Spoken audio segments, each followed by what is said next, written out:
business of football. Business of football. The business side. You want Kevin Warren? Sure. Okay. I'm going to play some press conference stuff here. Normally, we're carrying these live at about this time each and every week on a Back to Work Wednesday, but time change. They spoke earlier. We're going to play you some of the best, though. And then Courtney will join us coming up at 1 live over in England. It's Carmen and Jurko on ESPN Chicago and the ESPN Chicago app. All right, let's play some Kevin Warren. Here's an update on the stadium, Jurko. I mean, status is we're continuing to make progress. I mean, we have a plan. We stay focused still to be able to be in the ground, start construction sometime in 2025. There's a lot of activity that's still going on. We're having regular meetings with key business leaders, key politicians, just staying focused and on course. You know, this is a long journey. On any of these stadium projects, you try to make it as straight of a journey as you possibly can. But this takes time. It takes a lot of effort. It takes a lot of energy. I've been there before. And so we're exactly where I thought we would be at this point in time. So he talks about nothing changing, including the location. Here's more from Kevin Warren. That is the focus right now. And I think when you see last weekend, if you we're at the game on that beautiful day in Chicago, with the lake, the nice breeze, it just shows again what we've been talking about. That museum campus is fantastic, and especially with the backdrop of Chicago and the architecture of that city. So that remains our focus at this point in time. So he's not budging. Kevin Warren wants it along the lake. He was asked if he's become worn down by this at all. Me worn down? Never. No, never. No, this is, again, if just we look back what we went through in Minnesota.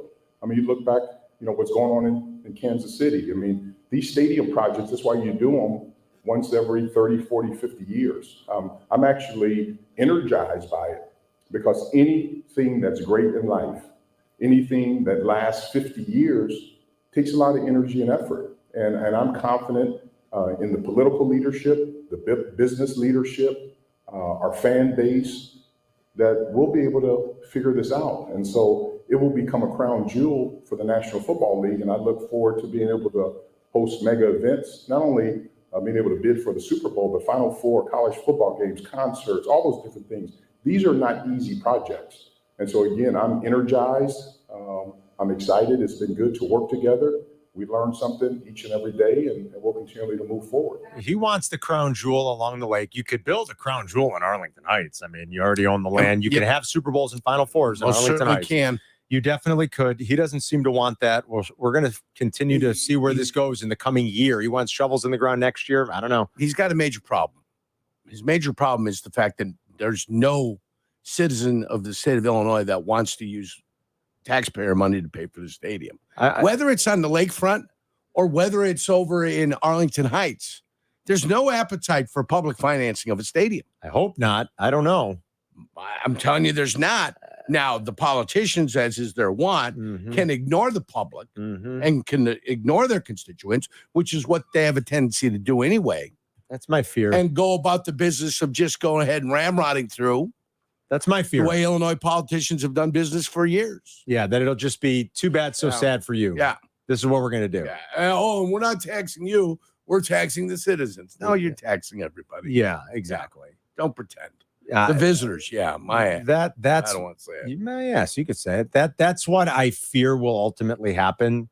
That these people are too powerful and they have too much influence, and he'll get what he wants, and we'll have to pay for it. A portion of it, we should pay for none of it. But I hear what you're saying. My fear is that ultimately it'll just be ramrodded down. That's it. This is it. You guys have to take it. And let's face it, the local part of it is really not going to finance the stadium. So the local politicians might have to go ahead and just kind of sign off on it. The big money's coming from the state. From the state, yeah. Yeah, that's where the big money's coming from. Warren also said, Jurko, that he is studying the ramifications of the NFL's approval in August for teams to sell stakes to select private equity firms up to 10%, a move that could inject cash into the Bears. Bears would be doing ribeyes or T-bones. Funny guy. Maybe a little bone in filet. So 10% at the Bears' current valuation is about $600 million. It's about a 10% stake in the Bears right now. If I'm doing my math correctly, they're valued at $6 billion. That would be $600 million. right? My math is right there. Yeah, I think that's you're right. 100% 600 million. Yeah. He said, I want to make sure any decision we make doesn't create an unintended consequence, Warren said. At some point in time, selling stakes is not at this point in time, excuse me, I can read. At this point in time, selling stakes is not something that we're focused on or exploring in Chicago. But I say that to say over these next couple of months, my focus will be to make sure I truly understand how the private equity system will work in the NFL. I will spend the next couple of months really digging deep into not only how it operates, but the financial implications, what happens down the road. Probably in about 2 months, I'll be more educated to say the impact that the private equity not only would have on the NFL, but any of these stadium projects that are current. So, all right. The Bears have no plans, I guess, as of now, of selling a stake to any private equity firm. But the league did make that legal up to 10% with a owner vote back in August. So the stadium focus is still the Lakefront. I don't know how much else we're going to be able to say about this in the coming months. Like until we know, hey, done deal. They're getting X money from the state. They're getting X money from the local government. I don't know, whatever it is. And this is their contribution. And the shovel goes in the ground next September. Like, I don't know. I mean, no idea what else to say about it. He's going to keep reiterating and saying the same things. I don't think he's going to let it die. I'm not so sure they'll get shovels in the ground in 2025. What's the plan? Have we heard what's the plan for if they're going to do it here where they play? Do we know? Am I just forgetting that? At some point did they announce? I have no idea what their plan is. I don't either.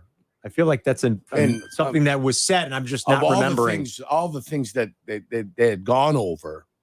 They went that? over. Yeah, I have no idea. They play in that little pop-up stadium where Northwestern plays. I'm telling you, that thing is beautiful. 15,000 people. 15,000. I'm joking, obviously. Well, I get you. That's like the Oakland A's plan. You know, not very bright. Not very. It works for Northwestern because you're lucky to get 15,000. Oh, sure. Yeah, it's not going to work for the Bears. Yeah, I'm feeling like, am I just not remembering it? I can't recall what was said about, or maybe they had a plan where they wouldn't. How could they do that, though? How could you? They'd have to leave Soldier, right? I mean, or no, you know what it is? They build the new stadium. They keep playing at Soldier. They build the new stadium, and then they knock Soldier Field down. And then build the whatever's going to be out there. Yeah, that's what it is, right? That's what it would be. So it wouldn't disrupt a Bears season. I think that was the plan. When was that? Like in July? I think it was right before training camp when they did the big grand thing with the mayor, remember? All of a sudden, we had all types of great plans for all types of new stadiums in the city of Chicago. Now I'm remembering because they're going to build south, and they would just then knock down Soldier. Before the Bears came out with theirs, that's when Jerry went and snuck up on the Bears and said, hey, look at me with my great baseball team. Yeah. We want a new facility, and we want it right here. Yeah, now I'm remembering. That's right. So they won't, boy, what a mess that would be, though, with traffic as you build that new stadium. Tight enough as it is down there. You imagine, and then 60,000 are still going on game day, like on those. Oof. Well, it's already you take a boat there. It's already a pain in the ass. Take a boat. Oh my God, take a boat. Take your yacht over there. I mean, now you're eliminating, like logistically, it would seem to make it even more of a hassle because you're gonna have so much construction going on while this new stadium's being built and the Bears are playing in Old Soldier Field. But they've made it very clear that they don't care. No, they don't. I don't think they don't so. care where you park. They don't care. No, they don't care. Yeah, doesn't matter. So, like, if you think that where they're going to build, where they want to build, there's not going to be any parking. They'll get a premium for the little parking they have, Adam. You're right. And after that, they don't care. It's kind of like what's happening at the UC, and the Reinsdorfs and the Word started buying up those lots, and you see what it's for now. Yeah, parking's lucrative, but they didn't buy those lots for the parking revenue. They're going to start building. Remember, that was the other thing that was announced over the summer. That huge expansion around the United Center that's going to be a music hall and different bars and restaurants and just more continued revenue streams. And when those parking lots are dark, on non-game days or non-event days, it's still generating money. So I think you're right. Like, they'll charge a premium for the small amount of parking, but they don't care that Kansas City and Dallas have those hundreds of thousands of parking spaces. They don't care. They're like, no, forget it. That's them. They've got the room. We're not going to do that here. They obviously don't care about that parking at all. If you want to talk about it with us, you can. 312-332-3776. What Kevin Warren said about the stadium, if you're passionate one way or another. I feel like at some point it's like, all right, whatever. Let us know where you're building. I mean, how many more times can we go around this? Oh, no, our focus is committed and we have a plan. That's what politicians love to say. We have a plan. Oh, yeah. I have the semblance of a plan. Well, what's the plan? Well, it's a plan. Can you tell us more? The plan's the plan. It's in the works. It's a plan. Yeah. He just says the same thing. It's a plan. Over and over. We have again. a plan. Yeah. So, all right. I don't know. Like, I'm upset he didn't love cranes today. I mean, he loves cranes in bathrooms. Slap me upside the head when they finally announce and be like, this is where they're building. What else do we say? Hit me with the shovel. Imagine if Kevin Warren ever got a bathroom in a crane. I mean, that could be the happiest camper you'd ever see. He's got his belt off and everything. Yeah. 212-332-3776.